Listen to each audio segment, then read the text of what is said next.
menulis media online setidaknya itu harus ada poin-poin seperti ini.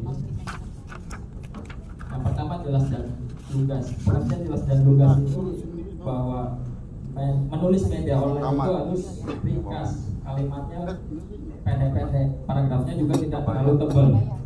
Jadi kalau tebal, waktunya ya kayak tadi cepat lelah, mata kita cepat lelah dan cepat bosan. Jadi sebisa mungkin kalimatnya pendek, 5-6 baris atau 1-3 kalimat per paragraf. Kemudian judul ini menggambarkan inti dari beritanya, bisa mengkomunikasikan secara ringkas isi dari berita yang akan disampaikan ke pembaca. Kemudian nanti mendapatkan informasi serempak, kemudian judul membuat bahasa Inggris. Jadi contoh judul yang ringkas itu misalnya ada contoh seperti ini. Polisi melakukan penangkapan pelaku jambret misalnya.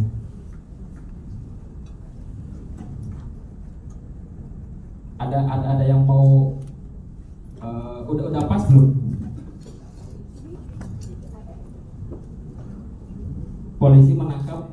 Polisi melakukan penangkapan pelaku jambret. Misalnya contohnya seperti itu, dia judul ya.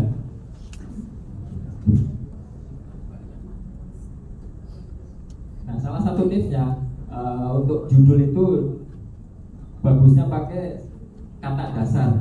Ada kata penangkapan, jadi nggak perlu pakai kata ibuan, itu sebaiknya dihilangkan, tapi langsung kata dasar.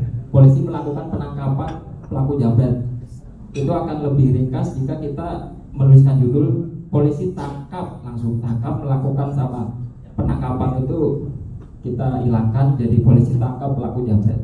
Jadi langsung pakai kata dasar, lebih ringkas dan lebih jelas. Itu untuk judul. Kemudian subjudul, subheading.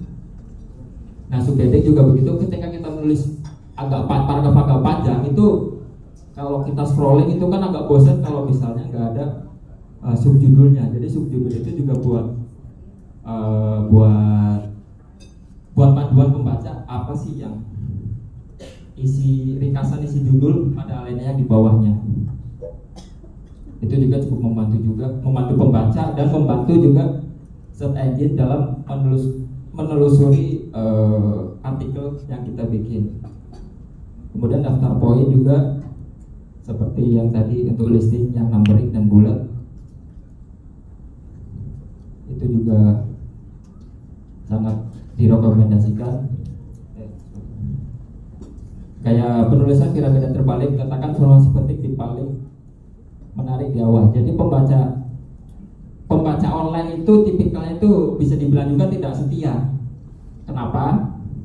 Karena ketika website kita itu terlihat membosankan, terus kemudian bahkan 3 detik pertama website itu, ketika kita akses website 3 detik pertama itu nggak ada tanda-tanda buat ngebuka, loadingnya lama, itu pasti pembaca langsung balik lagi. Dan itu bahaya banget buat website